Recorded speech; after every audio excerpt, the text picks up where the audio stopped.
Kao prvo, pozdravio bi sve prisutne. Vidim da ima gotovo 260 osoba koji su prisutni u ovom webinaru. Pozdravio bi ostale predavače i naravno zahvalio se i čestitao bi organizatorima ovog skupa i ovog zapravo webinara. Znači, već smo rekli, govorit ćemo o originalnim i generičkim antiepileptičkim lijekovima, njihovim prednostima ili manama. Kao prvo, možemo reći da su troškovi farmakoterapije općenito u Hrvatskoj iz godine u godinu sve veći i veći.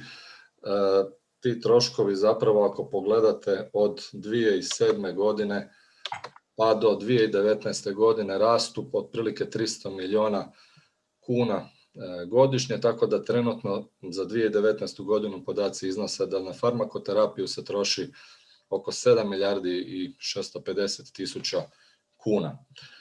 Naravno, tu se postavlja pitanje i farmakoekonomike, znači kao odgovor na takve jedne rastuće troškove, zdravstveni sustav zapravo potiče uporabu generičkih lijekova kako bi smanjio troškove, naravno.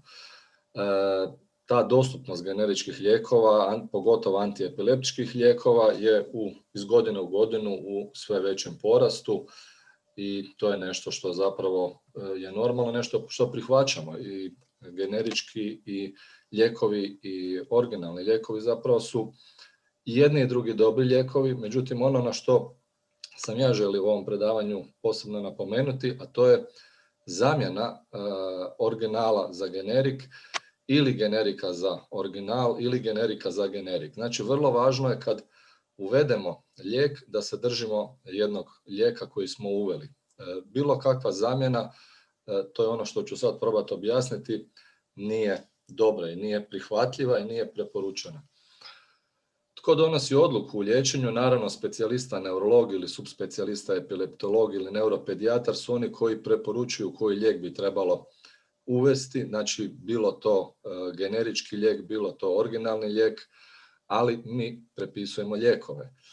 Liječnik opće prakse izdaje recept gdje može doći onda eventualno do neke, ajmo reći, igre pokvarenog telefona, gdje će on možda reći da bi ipak je, s obzirom da su to sve jednaki lijekovi, pa bi on prepisao možda neki drugi lijek, ili bi tijekom liječenja prešao i dao možda neki drugi lijek, ne isti generik, nego neki drugi generik, a treća instanca su zapravo farmaceuti, ljekarne, gdje često sad pacijenti žale da ne mogu doći upravo do tog lijeka kojeg smo mi preporučili, nego onda su oni rekli pa daćemo vam jedan drugi generik. To nije dobra praksa i upravo je to nešto o čemu želim govoriti. Znači, općenito antiepileptička terapija i antiepileptici imaju uzak terapijski prozor i to pogotovo se to odnosi na taj raspon između minimalne efektivne i minimalne toksične doze, što znači samo da su taj prozor potencijalan za nus pojave koji se mogu javiti kod antiepileptičkih lijekova i to je dosta karakteristično upravo za našu tu antiepileptičku terapiju i zato je i uvođenje lijekova sporo i titracija zapravo lijeka ide postepeno. Originalni lijek, to je znači lijek koji je prvi odobren za stavljanje u promet u svijetu na temelju potpune dokumentacije o djelotvornosti, neškodljivosti i kakvoći prema važećim zahtjevima. Taj originalni lijek naravno prošao je svoje faze ispitivanja, prekliničke faze, fazu 1, fazu 2, fazu 3 i on je registriran. I to je jedna normalna faza do registracije bilo kojeg lijeka. Generički lijek, to je lijek koji ima isti kvalitativni i kvantitativni sastav djelatnih tvari i isti farmaceutski oblik kao i referentni originalni lijek i čija je bioekvivalencija, to je važno reći, s referentnim originalnim lijekom dokazana odgovarajućim ispitivanjima biološke raspoloživosti. Naravno, kad bi pretpostavili i kad bi radili iste te pokuse, predklinike, fazu 1, fazu 2, fazu 3, pretpostavljamo da bi zapravo i oni zadovoljili sve navedeno, međutim to se kod njih ne radi, pa onda sve to ostaje na pretpostavci, a pretpostavka uvijek nije dobra, znači mi uvijek tražimo neke jasne dokaze. Znači mi imamo jedan terapijski ekvivalent ili imamo jedan farmaceutski ekvivalent originalnom lijeku koji kažemo znači da je bioekvivalentan. To je važan pojam i znači napravljen po principima dobre proizvođačke prakse. Znači, kad govorimo o takvom jednom farmaceutskom ekvivalentu, to su zapravo lijekovi koji imaju istu djelatnu tvar u istoj količini, isti put primjene, isti mehanizam djelovanja, smatramo da ima iste nus pojave i isti metabolizam i put izlučivanja. Znači, gotovo isti lijekovi. Kad govorimo o bioekvivalentnosti i bioekvivalentnom lijeku, mislimo da je brzina i stupanj apsorpcije takve djelatne tvari s mjesta primjene jednaka originalnom lijeku. Što znači ispitivanje bioekvivalencije? Kad gledamo između originalnog lijeka i generičkog lijeka. Znači da uspoređujemo brzinu i stupanj apsorpcije originalnog i generičkog lijeka. Da bi znači testirali generički lijek, da li je zapravo ekvivalentan originalnom lijeku. Ispitivanja se uglavnom rade na zdravim dragovoljcima. Za takvo ispitivanje nije potrebno proći sve one faze koje smo prije naveli za originalni lijek, nego je dovoljno 12 do 36 osoba koje će sudjelovati u takvom ispitivanju. Ispituje se samo jedna doza lijeka. Znači ako lijek ima 3, 4, 5 doza, ne znam, 100 mg, 200 mg, 300 mg, ispituje se samo jedna miligramaža, jedna doza. I to je dovoljno da bi se proglasilo da je taj lijek bioekvivalentan. Znači, ispitivanje bioekvivalencije između originalnih i generičkih lijekova sastoji se u 2 dijela i obično je križnog dizajna. I utvrđuje se znači način na koji se mijenja koncentracija lijeka u plazmi. Znači, prvo se kod takvih dobrovoljaca uzima originalni lijek, zatim nakon toga jedna faza, ajmo reći washout faza od 7 dana i nakon toga oni nastavljaju sa generičkim lijekom. Ili prvo uzimaju druga skupina generički lijek, pa nakon 7 dana washouta, znači 7 dana ispiranja, tako reći, pod navodnicima, prelaze na originalni lijek. I znači pratimo onda, to jest mijenjanje koncentracije lijekova u plazmi i zapravo uspoređivani lijekovi su bioekvivalentni ako nema statistički značajne razlike u izmjerenim farmakokinetskim parametrima koje smo gledali. To ispitivanje bioekvivalencije i ti parametri, znači to je ova krivulja koju ovdje vidite, izuzetno je važno. Znači pogledate, ono što se gleda se maksimalna koncentracija takvog lijeka koja se postiže, djelomično i vrijeme do postizanja te maksimalne koncentracije, ali prvenstveno maksimalna koncentracija i kompletna ova površina ispod ove krivulje koja mora biti ekvivalentna ili otprilike mora nekako odgovarati originalnom i generičkom lijeku. Znači, za neke razlike u farmakokinetici smatra se otprilike 90% interval pouzdanosti omjera površine ispod ove koncentracijske krivulje koje smo sad pokazali i maksimalne koncentracije lijeka, generičkog i originalnog lijeka, znači mora biti između 80 do 125%. U tom rasponu smatra se da je zapravo taj lijek bioekvivalentan i da nema velikih razlika u farmakokinetici. Znači, apsorbirana količina i maksimalna koncentracija generičkog lijeka može biti do 20% manja, odnosno do 20% veća od originalnog lijeka, ali se on još uvijek smatra da je bioekvivalentan i smatra se zapravo da u tim granicama je to lijek koji u potpunosti odgovara originalnom lijeku. Ali je vrlo važno napomenuti tih 20, može biti manja do 20%, to jest veća 25% originalnog lijeka što se tolerira.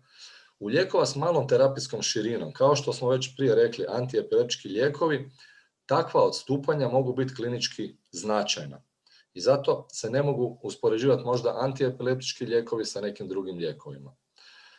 Ukoliko originalni lijek postoji u više različitih doza, jačina, znači bioekvivalencija se obično radi, kao što smo već rekli, samo sa jednom dozom. S ostalim dozama se samo rade takozvani disolucijski testovi.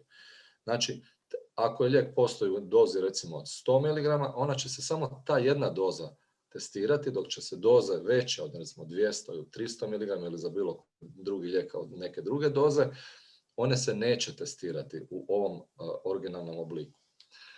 A evo ovdje bi samo iznio jedan primjer, u ovom trenutku neću govoriti o antiepilepticima, ovo je jedan antidepresiv koji u svom originalnom izdanju, znači bio u 150 i 300 mg tabletama, to je bio bupropion sa prilagođenim oslobađanjem, registriran je 2000. godine i imamo generički lijek, također od 150 i 300 mg, također sa prilagođenim oslobađanjem, registriran 2006. godine. Ispitivanje bioekvivalencije na tom lijeku rađeno je sa dozom od 150 mg. I lijek je naravno prošao i generički lijek je stupio naravno u praksu. Međutim, pokazalo se da kod viših doza imamo oslabljeno djelovanje lijeka nakon generičke supstitucije. I potom se krenulo sa ispitivanjem viših doza, znači od 300 mg tog lijeka. I što se našlo? Našlo se da doze koje se nisu ispitivale, to je doza od 300 mg, ona bioekvivalencija koja se ispitivala sa 150 mg, pokazalo se da ona odstupa više od 40% u odnosu na originalni lijek i da zapravo je zato i oslabljeno djelovanje ovog lijeka i nakon toga zapravo se moralo povući sa tržišta, to jest moralo se pristupiti novim ispitivanjima.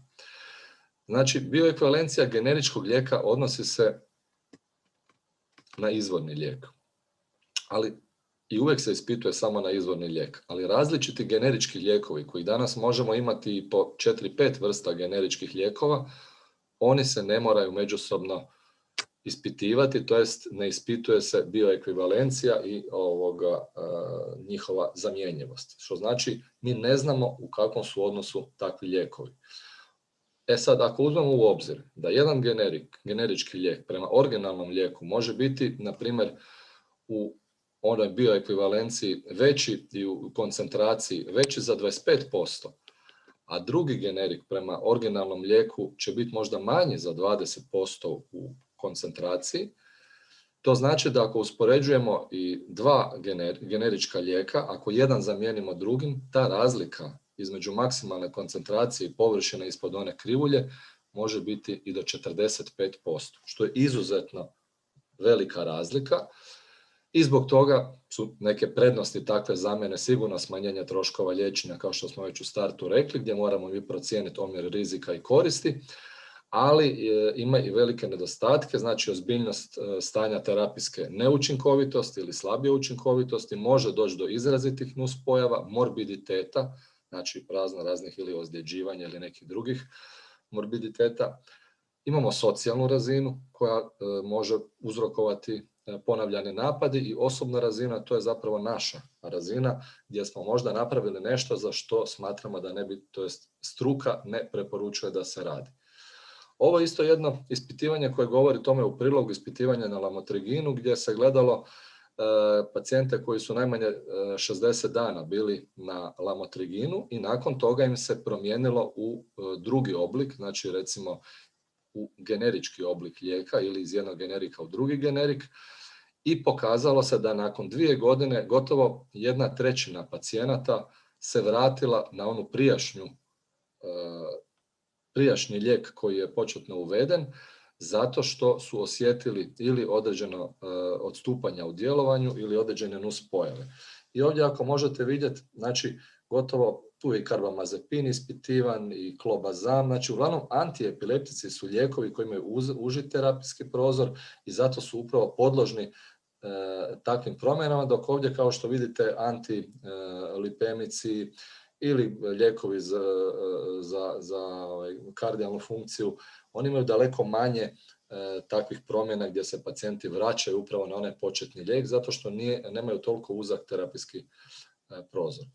Dakle, što možemo i što smo mogli naučiti iz svega ovog što smo sad pričali? Znači, temeljem mišljenja i preporuka većine članica internacionalne lige, pa tako i Hrvatske lige za borbu protiv epilepsije, smatramo, s obzirom da postoji značajna razlika između originalnog lijeka i generičkog lijeka, da je ta standardna bioekvivalencija između -20 pa do +25 zapravo prevelika za antiepileptičke lijekove i s obzirom na činjenicu da i manje razlike u toj koncentraciji originalnog lijeka i generičkog lijeka mogu uzrokovati toksične nuspojave ili ponovljene napade, ne preporučamo zamjenu a pogotovo ne zamjenu generičkog lijeka za generički lijek bez dozvole i suglasnosti nadležnog neurologa ili epileptologa, pogotovo kod bolesnika s dobro reguliranom epilepsijom.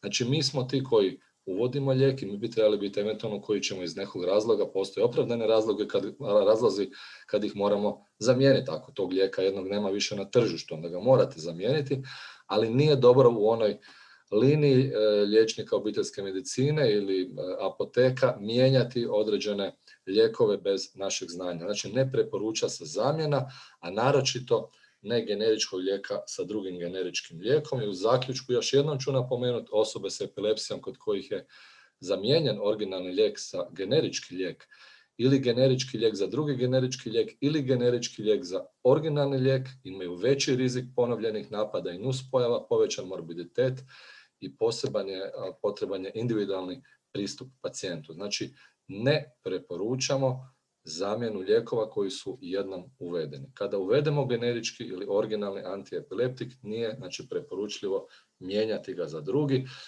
Evo, zahvaljujem se na pažnji i u svakom slučaju dajemo punu podršku i generičkim lijekovima, ali naravno i firmama koji su stvorili originalne lijekove, koji su uložili veliki trud u liječenju naših bolesnika, naših osoba sa epilepsijom. Evo, hvala vam lijepa na pažnju.